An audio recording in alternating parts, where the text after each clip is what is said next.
Assalamualaikum warahmatullahi wabarakatuh.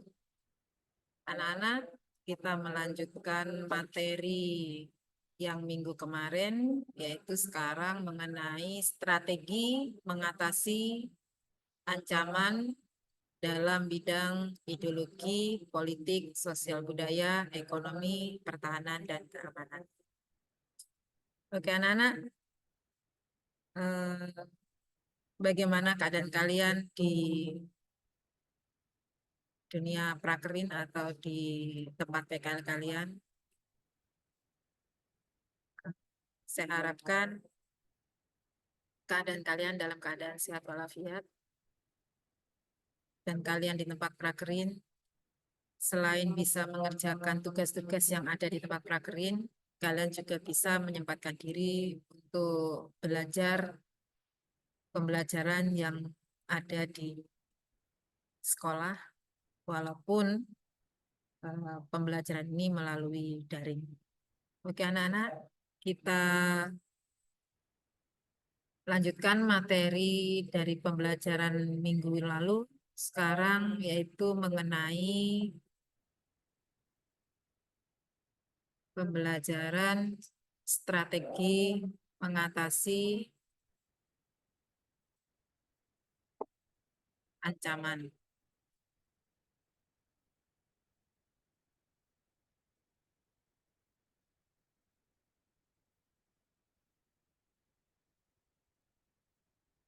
Oke, kemarin kita sudah belajar tentang ancaman dalam berbagai macam bidang, baik itu ideologi, politik, sosial, budaya, tantangan, gangguan, dan hambatannya, atau yang dikatakan ATHG. Sekarang kita membahas upaya pencegahannya. Nah, apa sih upaya pencegahan itu? Upaya pencegahan itu adalah untuk mengatasi berbagai macam ancaman, tantangan, hambatan, dan gangguan tersebut.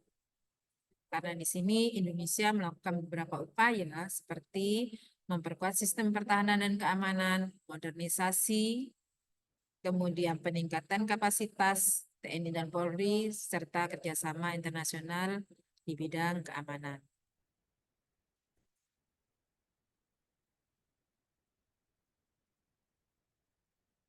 Anak-anak, strategi mengatasi ATHG itu ada 5. Yang pertama, kita bahas dulu di bidang ideologi.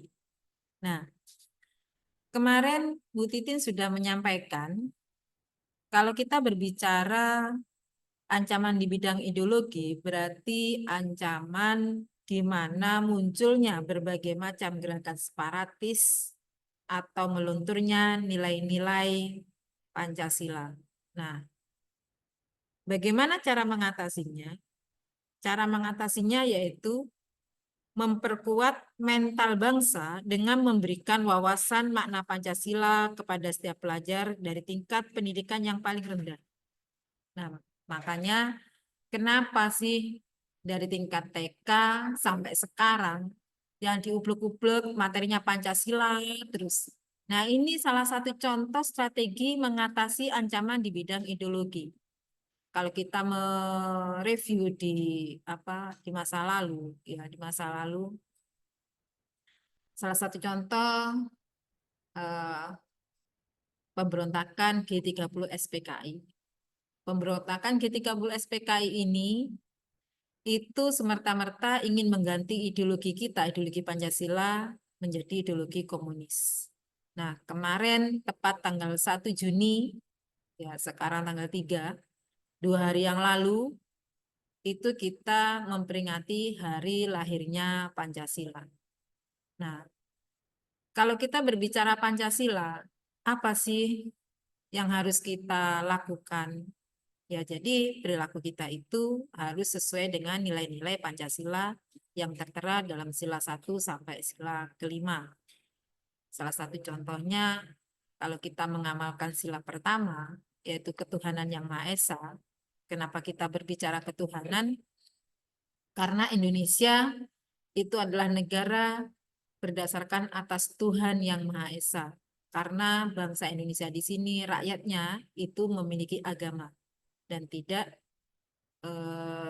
apa namanya, kita berbicara agama ketuhanan, karena negara Indonesia terdiri dari 6 macam agama, yaitu dari negara Islam sampai Konghucu. Itu kalau kita berbicara strategi mengatasi ancaman di bidang ideologi, yaitu dengan menerapkan nilai-nilai Pancasila dalam kehidupan kita sehari-hari. Kemudian yang kedua, strategi mengatasi ancaman di bidang politik. Ya, strategi mengatasi ancaman di bidang politik ini yang pertama mengaktifkan masyarakat sipil dalam arena politik.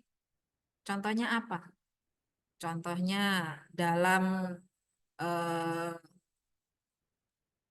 bulan yang lalu, yaitu tepatnya di bulan April, kita sudah melaksanakan pesta politik, ya, yaitu pemilihan presiden dan wakil presiden, kemudian pemilihan wakil rakyat dan DPD. Ya, di situ apa sih aktif dari masyarakat sipil? Salah satu contohnya, masyarakat sipil ada yang menjadi saksi dan pemantau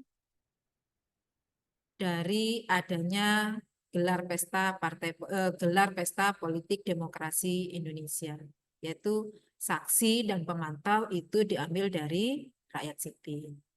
Kemudian yang kedua, mengadakan reformasi lembaga-lembaga politik agar menjalankan fungsi dan peranannya secara baik dan benar. Contohnya apa? Ya, contohnya itu tadi, seperti pemilihan presiden dan wakil presiden, pemilihan gubernur, pemilihan bupati, pemilihan kepala desa, itu dilakukan secara berkala supaya apa?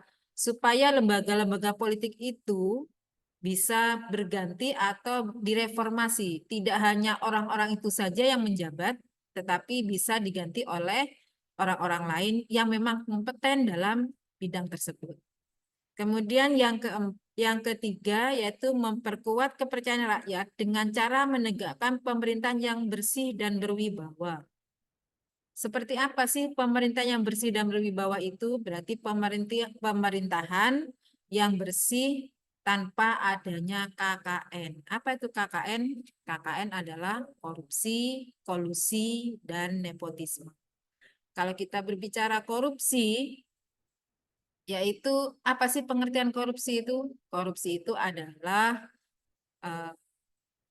memperkaya diri sendiri dengan menyalahgunakan jabatan atau wewenangnya. Apakah sama dengan mencuri? Tidak sama. Ya, kalau kita berbicara mencuri, katakanlah gini, eh, Andi katakanlah sudah, atau X mencuri sapi. Kemudian ketika X ini 2 bulan ke depan, dia mencuri sandal jepit di katakanlah di masjid lah. Sama orang-orang kepergok, si X ini mencuri sandal jepit. Nah, ketika dia disidangkan di pengadilan, salah satu contoh, apakah si X ini akan diadili dia hanya apa namanya mencuri sandal jepit dan mencuri sapi? Tidak. Yang diadili adalah Andi ketika tertangkap mencuri sandal jepit di masjid. Nah, bagaimana dengan dia setelah mencuri sapi? Itu tidak diperhitungkan kalau kita berbicara mencuri. Tetapi kalau korupsi, ketika seseorang ini atau ketika tokoh politik ini atau ketika seorang anggota DPR katakanlah, dia tertangkap korupsi, nah itu yang diperhitungkan ketika disidangkan itu semua harta kekayaannya itu diperiksa.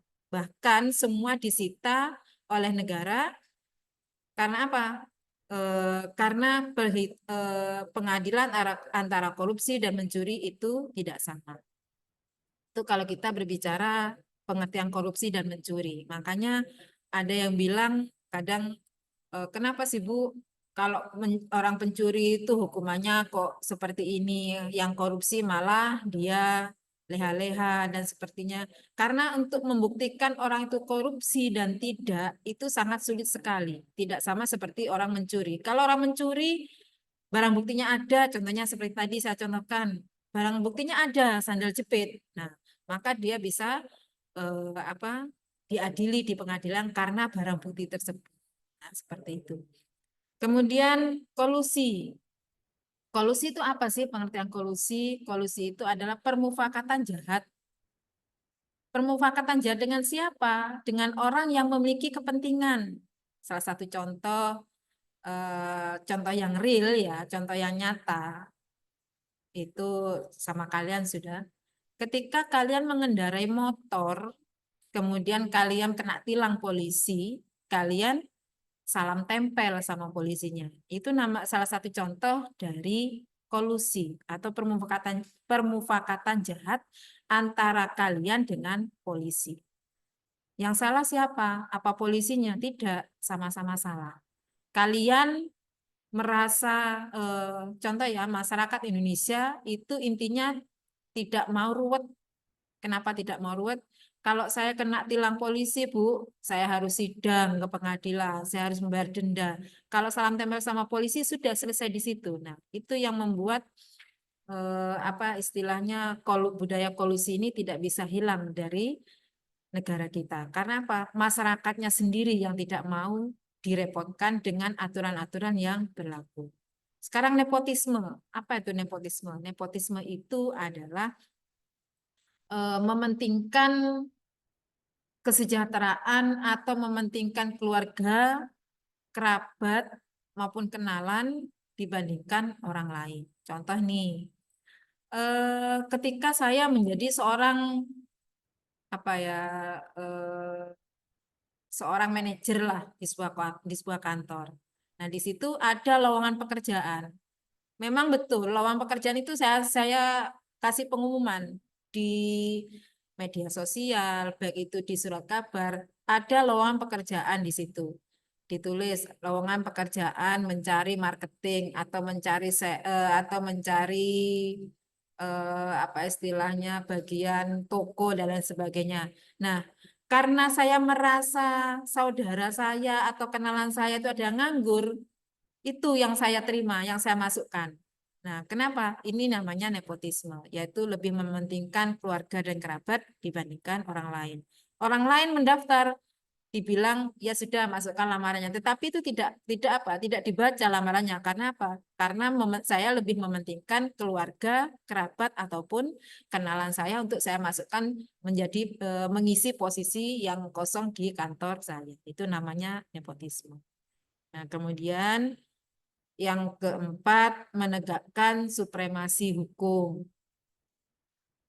Seperti apa menegakkan supremasi hukum itu? Menegakkan supremasi hukum itu berarti memberikan hukuman sesuai atau setimpal dengan kesalahan yang sudah dilakukan oleh seseorang. Contoh nih, seseorang yang mencuri sandal jepit tidak mungkin hukumannya dengan seorang yang mencuri sapi atau yang mencuri motor dan lain sebagainya.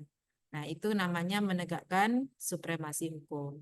Kemudian yang kelima, memperkuat posisi Indonesia dalam kancah politik internasional. Seperti apa contohnya?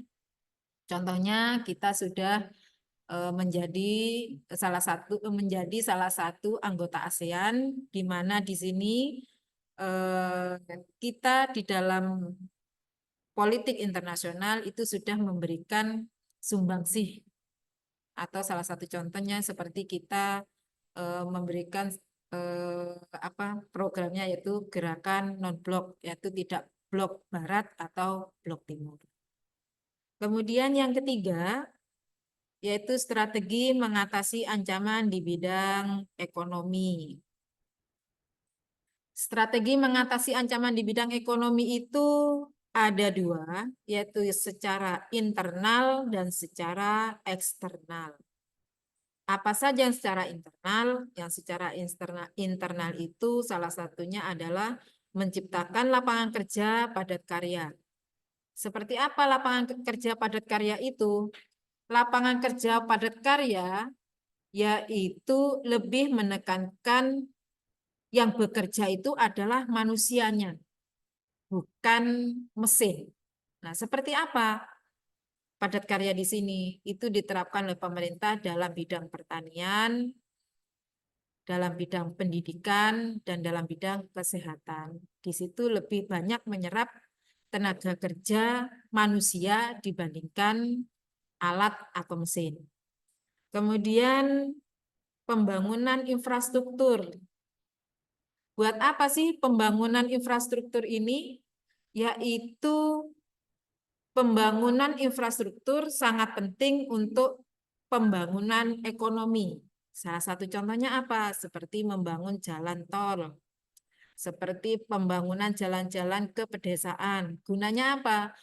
Salah satu contoh, ketika petani bisa mengangkut barang yang dihasilkan oleh mereka ke kota itu dengan mudah tanpa kesulitan akses angkutannya, maka itu yang namanya eh, yang namanya harga itu pasti akan lebih murah dan tidak mahal. Salah satu contoh saya contohkan di Kalimantan atau di luar Pulau Jawa ya. Harga sayuran seikat sawi, kalau kita lihat sawi untuk apa itu untuk mengolah mie itu ya. Sawi di Jawa itu seikat paling harganya 1.000 atau 2.000 lah paling mahal. Tapi kalau kalian pergi ke Kalimantan, satu ikat sawi yang di sini harga 2.000, di sana harganya bisa mencapai 10.000. Kenapa mahal? Karena alat transportasi, maaf, bukan alat transportasinya, karena akses jalan transportasi dari masyarakat ini apa petani ke kota itu sangat sulit sekali dan sangat jauh. Nah, ini makanya dibutuhkan yang namanya pembangunan infrastruktur yang dilakukan oleh pemerintah supaya apa? Supaya akses jalannya itu enak dan akhirnya barang-barang yang dihasilkan itu dijual ke kota juga lebih murah. Kemudian yang ketiga, pemilihan teknologi tepat guna. Nah, pemilihan teknologi tepat guna ini seperti apa contohnya? Pemilihan teknologi tepat guna salah satu contohnya seperti mesin parut, ya. Kemudian pemilah apa seperti mengolah itu kelapa jadi dipisah menjadi minyak dan ampasnya itu bisa terpisah, itu namanya pemilihan teknologi tepat guna.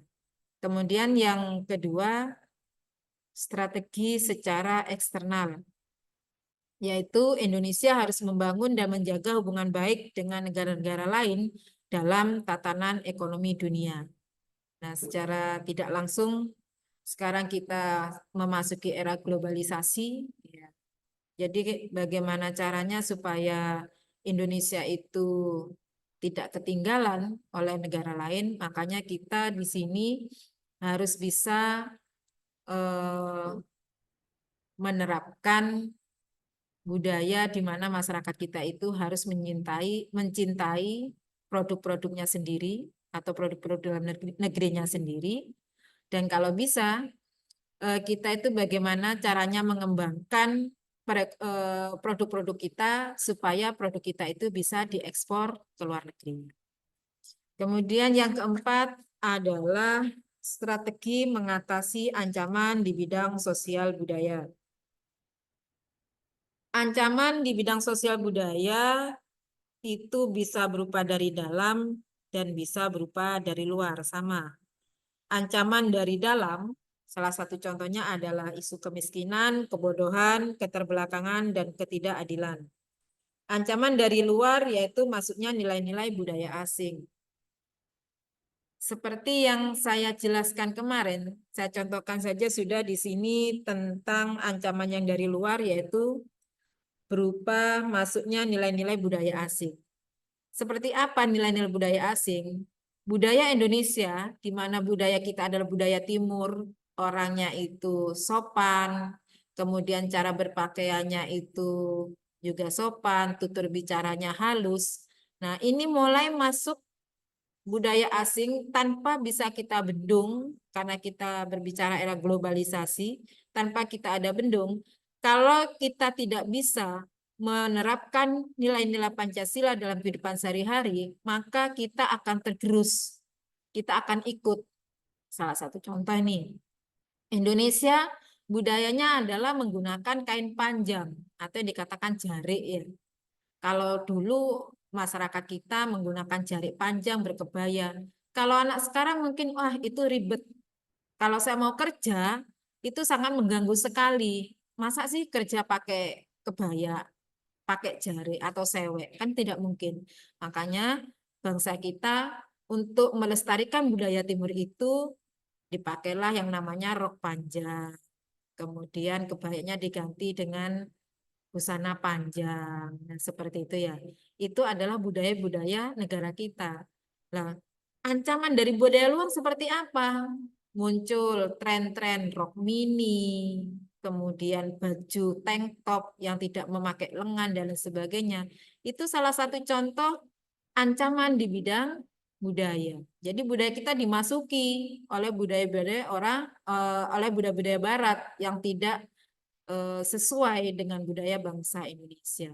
Nah, bagaimana cara menepisnya? Ya, cara menepisnya salah satu contoh berarti kita harus melestarikan budaya-budaya lokal yang ada di Indonesia. Nah, salah satu contoh seperti ini, budaya lokal ya. Kalau kita kenal di daerah Jember lah, kawasan Jember, jaranan. Ya. Jaranan itu kalau kita sebagai anak muda mungkin melihatnya jaranan itu adalah budaya yang kuno, ya, adalah budaya yang tidak perlu kita lestarikan. Buat apa sih tontonan apa tidak menarik sekali? Sekarang tontonan yang menarik itu seperti apa? Ya seperti sinetron lah, atau mungkin seperti film-film yang apa itu yang biasa kalian lihat seperti setiap harinya. Kalian mungkin tanpa berpikir lama-kelamaan kalau budaya kita itu tidak kita lestarikan, sama budaya lokal, itu lama-kelamaan akan habis bahkan mungkin atau bisa diakui oleh negara lain. Ya, salah satu contoh seperti Reok Ponorogo ya. Dulu itu pernah mau diklaim oleh Malaysia bahwa reok itu adalah kesenian tradisional Malaysia, dan kemudian di sini untung saja SDM kita itu sangat tinggi sekali ya, bisa menunjukkan bahwa reok itu adalah budaya asli Indonesia. Nah, kemudian yang terakhir adalah strategi mengatasi ancaman di bidang pertahanan dan keamanan. Strategi mengatasi ancaman di bidang pertahanan dan keamanan atau dikatakan Sishankam Rata, di mana di sini ada 3 komponen. Dalam Sishankam Rata ini ada 3 komponen, yaitu komponen utama, komponen pendukung,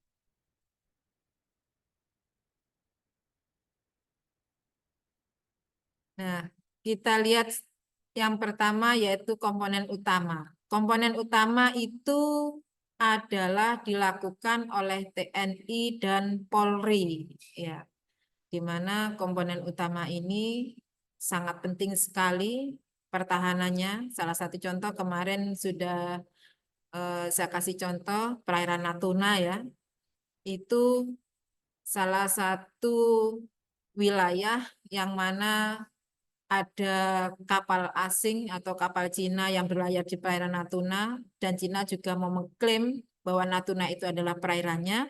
Di sini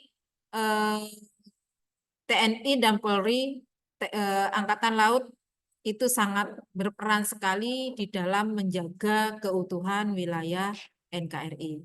Nah, sedangkan pendukungnya yaitu kita sebagai masyarakat yaitu sangat mendukung sekali dalam keamanan di sini, yaitu salah satu contohnya kita berperan walaupun tidak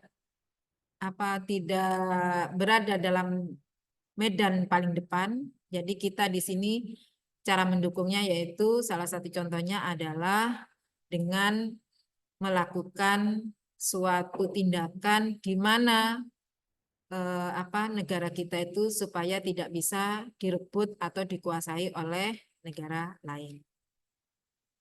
Nah, ini strategi berbagai macam strategi yang dilakukan untuk mengatasi ATHG atau ancaman, tantangan, hambatan, dan gangguan.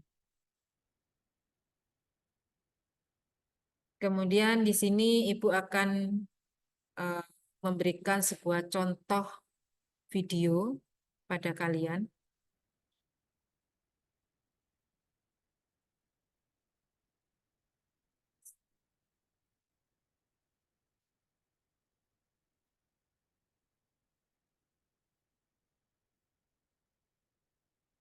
Nah, silakan kalian menonton video yang saya contohkan yaitu mengenai strategi mengatasi ancaman di bidang sosial dan budaya. Punya teman atau kenal seseorang yang kebetulan pengguna narkoba? Pernah tahu nggak kenapa atau apa yang bikin mereka pakai narkoba?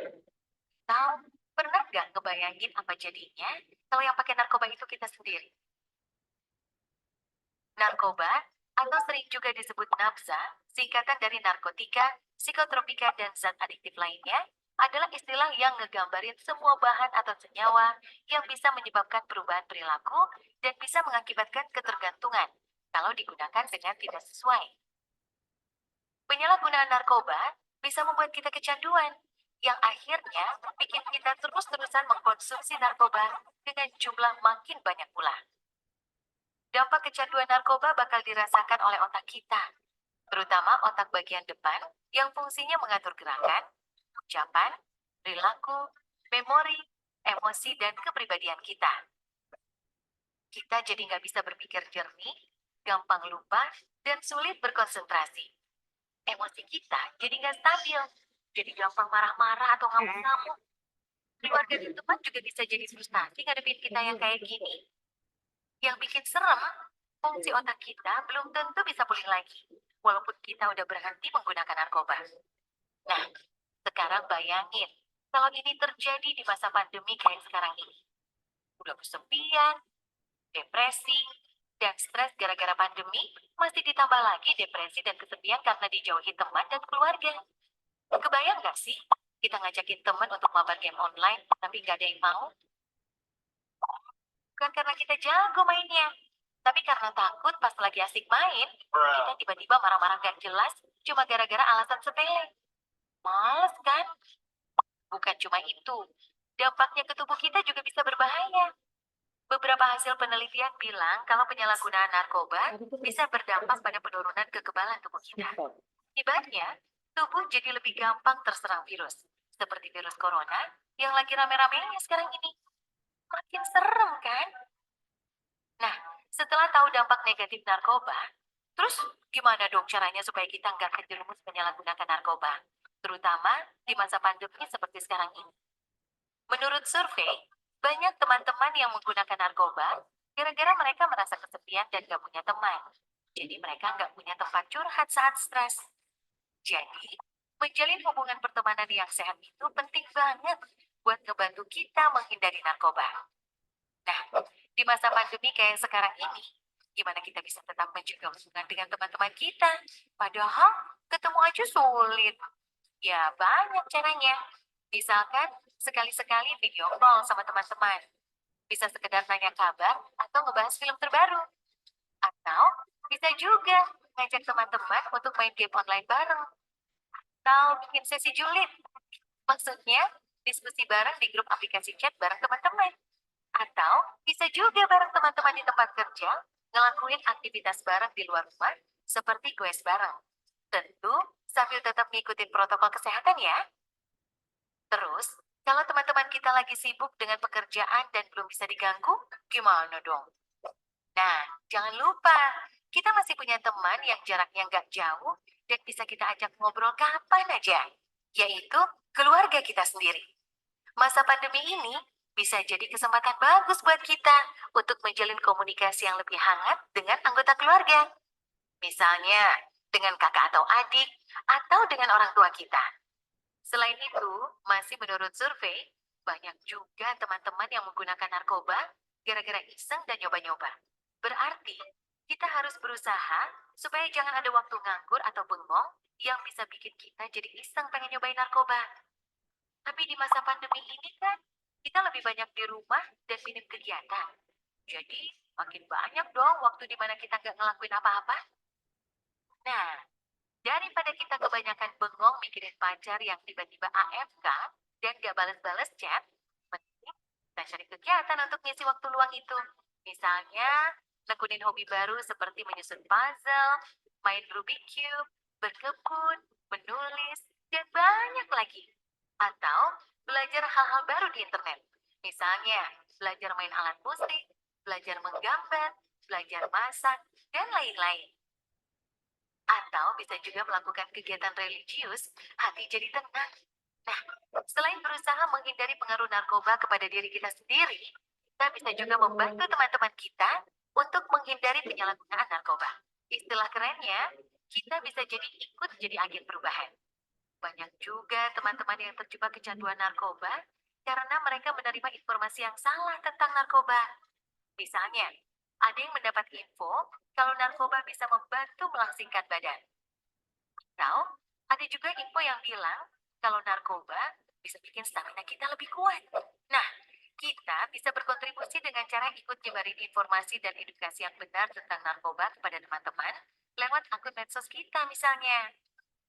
Dengan begitu, kita membantu teman-teman kita untuk mengambil keputusan yang benar juga.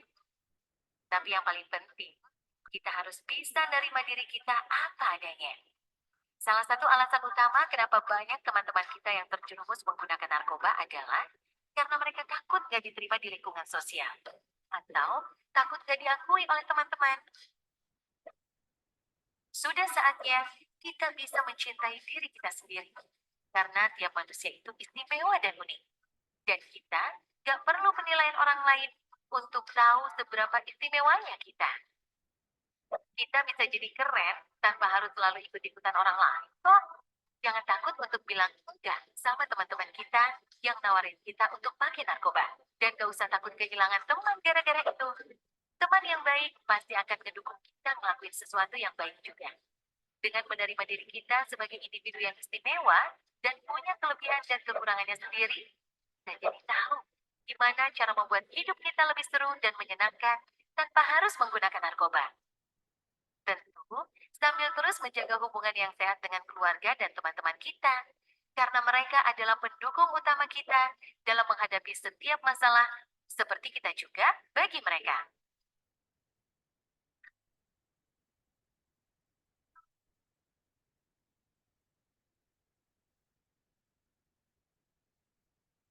Nah, anak-anak, itu tadi salah satu contoh strategi mengatasi ancaman dalam bidang sosial budaya. Terima kasih.